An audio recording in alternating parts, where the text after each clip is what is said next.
खबर आपको बता दें, नाइजीरिया के बाद ब्राजील पहुंचे प्रधानमंत्री नरेंद्र मोदी। ब्राजील में होने वाले G20 समिट में शामिल होंगे।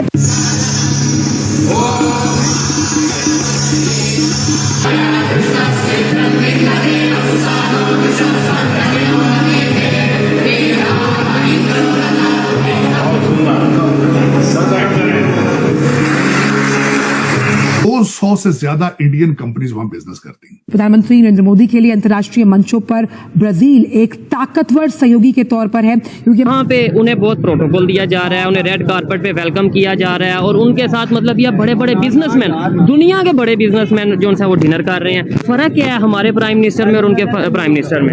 तो आपने G20, आपने एशियन टाइगर कैसे बनना है? इंडिया ने आपको बन के नहीं दिखाया एशियन टाइगर। अब तो वो ग्लोबल टाइगर बनने है। दुनिया का कौन सा मुल्क है जो उनको वेलकम नहीं करता?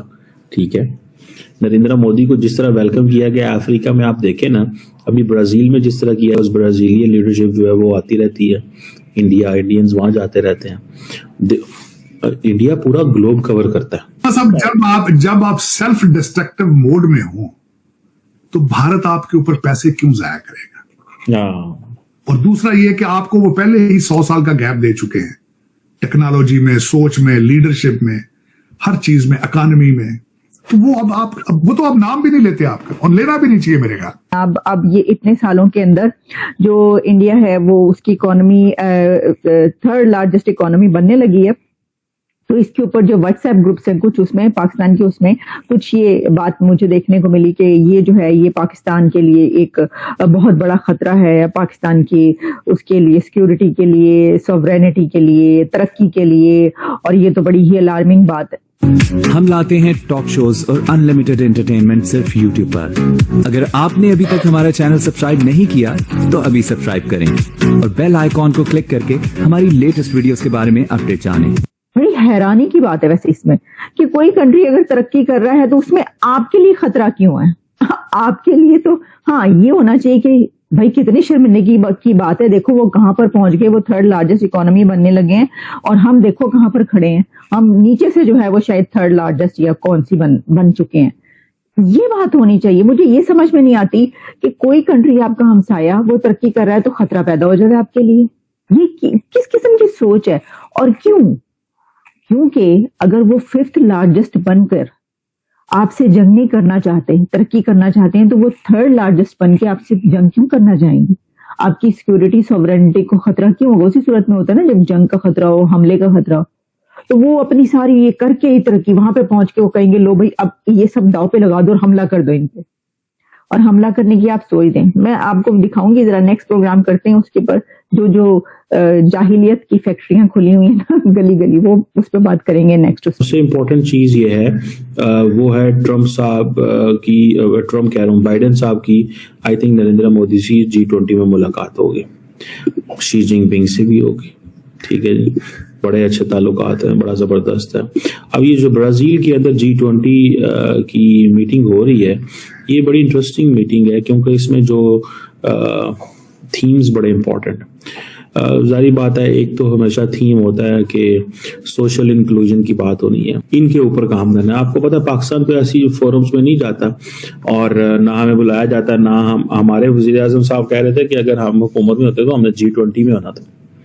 भाई G20 में आपने कैसे होना था? G20 में होने के लिए आपको पहले अक्लमंद होना पड़ता है, देन आपको अपनी ईगो कम करनी पड़ती है, फिर हमें लॉन्ग टर्म सोचना पड़ता है, फिर हमें कुर्बानी देनी पड़ती है, फिर हमें जो लीडरशिप होती है वो अपनी लेगेसी छोड़ने की बात करती है। अक्ल होती है कि हमने सिविल मिलिट्री रिलेशंस या मुल्क के अंदर हमने फौज के सहारे से पावर में नहीं आना। हमारे सियासतदानों की कोशिश ये होती है फौज के सहारे से हम पावर में आ जाए। तो आपने G20, आपने एशियन टाइगर कैसे बनना है? इंडिया ने आपको बन के नहीं दिखाया एशियन टाइगर। अब तो वो ग्लोबल टाइगर बनने है। दुनिया का कौन सा मुल्क है जो उनको वेलकम नहीं करता? ठीक है, नरेंद्र मोदी को जिस तरह वेलकम किया गया अफ्रीका में, आप देखें ना, अभी ब्राजील में जिस तरह किया, उस ब्राजीलियन लीडरशिप जो है वो आती रहती है, इंडियंस वहां जाते रहते हैं। इंडिया पूरा ग्लोब कवर करता है। हमने तो ग्लोब का, देखिए यही चीजें होती हैं कि ये बड़ी इंपॉर्टेंट है। ठीक है जी, आप पूरा का पूरा ग्लोब कवर करते हैं, वो हम ग्लोब कवर नहीं करते, हमारा ग्लोब ही छोटा सा। हमारा साहब वो हमने सिर्फ एम्बेसीज खोल दी हुई हैं और वहाँ पे कभी हमारी लीडरशिप तो कभी गई नहीं, ठीक है। अगर आप अमेरिका गए हैं तो आप मैक्सिको चले जाएं, आप अमेरिका गए हैं तो आप कोई नॉर्थ अमेरिका का एक और मुल्क डाल लें, आप अगर अफ्रीका पहुंचे हैं तो वहाँ 3-4 मुल्क मिला लें, वहाँ पे जाएं, लोगों से मिलें गिलें। खैर एनी हो, अब ये जो G20 का इजलास है, ये यहाँ पे जो मेजर वो जिसे कहते हैं ना नरेंद्र मोदी जो है उनका एजेंडा चल गया भाई। देखें सीधी सी बात, ठीक है जी, 1 अर्थ 1 फैमिली 1 फ्यूचर की बात की थी लास्ट टाइम उन्होंने, और यही चीजें हैं दोबारा वो नरेंद्र मोदी जो है ना वो करने जा रहे हैं G20 के अंदर। जारी बात है रशिया की वॉर जो यूक्रेन में वो डिस्कस होगी, सस्टेनेबल ग्रोथ की बात होगी, development goals, climate energy, digital transition, gender equality, ये मोटे मोटे गोल्स होते हैं जो बड़े बड़े पैमाने पे करते हैं सारे लोग ना। और ये एक समझ लें कि इसको that is something of value and worth, ठीक है। ये एक वैल्यू एंड वर्थ की बात जो है वो जरूर मौजूद है। अब इसमें सारे के सारे जैसे यूरोपियन यूनियन को वेस्ट ने डाला as a partner in G20, African Union को डाला इंडियंस ने। अब इंडिया ग्लोबल साउथ का लीडर बन रहा है। देखें जो बात सच्ची है, जो बात फैक्ट है, जो बात जिसे कहेंगे ना आप, उन्होंने अपने आप को मार्केट किया, उन्होंने अपने आप को मार्केट किया है, उन्होंने अपनी पोजीशन एक्सप्लेन की है। They are really into this game, ये जो बड़ी गेम है उसका वो हिस्सा बन चुके हुए हैं। और जैसे उन्होंने अफ्रीका को डाला, इसी तरह अब वो हर मुल्क तक भी जैसे वो ना पहुंच रहे हैं। बहरहाल मूविंग ऑन, G20 के इजलास में अब मोदी साहब की आज किससे मुलाकातें होंगी वो तो पता चलेगा, and that's how we will talk on this. लेकिन इस साल की एक बहुत बड़ा डिबैकल हो गया, और डिबैकल ये हुआ है कि जो पीरू के अंदर जो एक मीटिंग हुई है, और ये meeting largely Asia Pacific economic cooperation की होती है, उसकी एक फैमिली फोटो ली गई है।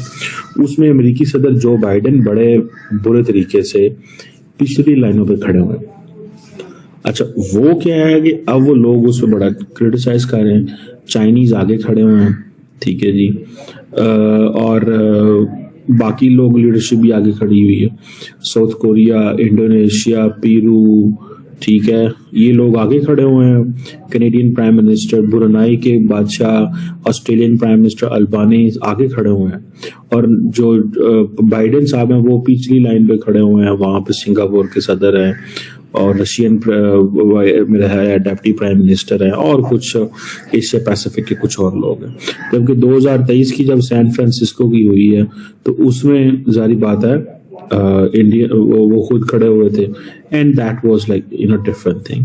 बहरहाल ये चीज जो है हमारे सामने आ रही है कि मुझे तो ऐसे लगा कि बाइडेन साहब भी जो है ना वो शहबाज शरीफ की तरह उनकी भी उन्होंने पीछे खड़ा कर दिया। अब डेमोक्रेट्स तो इस पर बात नहीं करेंगे, लेकिन रिपब्लिकन्स अमेरिका में जरूर इस पर बात कर रहे हैं, और वो यही कह रहे हैं कि पाइन अब आपको क्योंकि उनके बारे में खास अल्फाज इस्तेमाल किए जा रहे हैं, बेचारे क्या नाम है, कोई उन्हें कह रहा है कि ये लेम डक बाइडेन, ह्यूमिलेशन हुई, कोई कुछ कह रहा है, कोई कुछ कह रहा है। लेकिन मेरा ख्याल है कि there is some logic behind it. अब इसके पीछे क्या लॉजिक थी मुझे नहीं पता। तो आपको ये वीडियो कैसा लगा कमेंट बॉक्स में जरूर लिखिए। इस वीडियो को लाइक कीजिए, शेयर कीजिए, सब्सक्राइब करना ना भूलिए आपके चैनल EFC.Z को। मिलते हैं अगली वीडियो में। जय हिंद।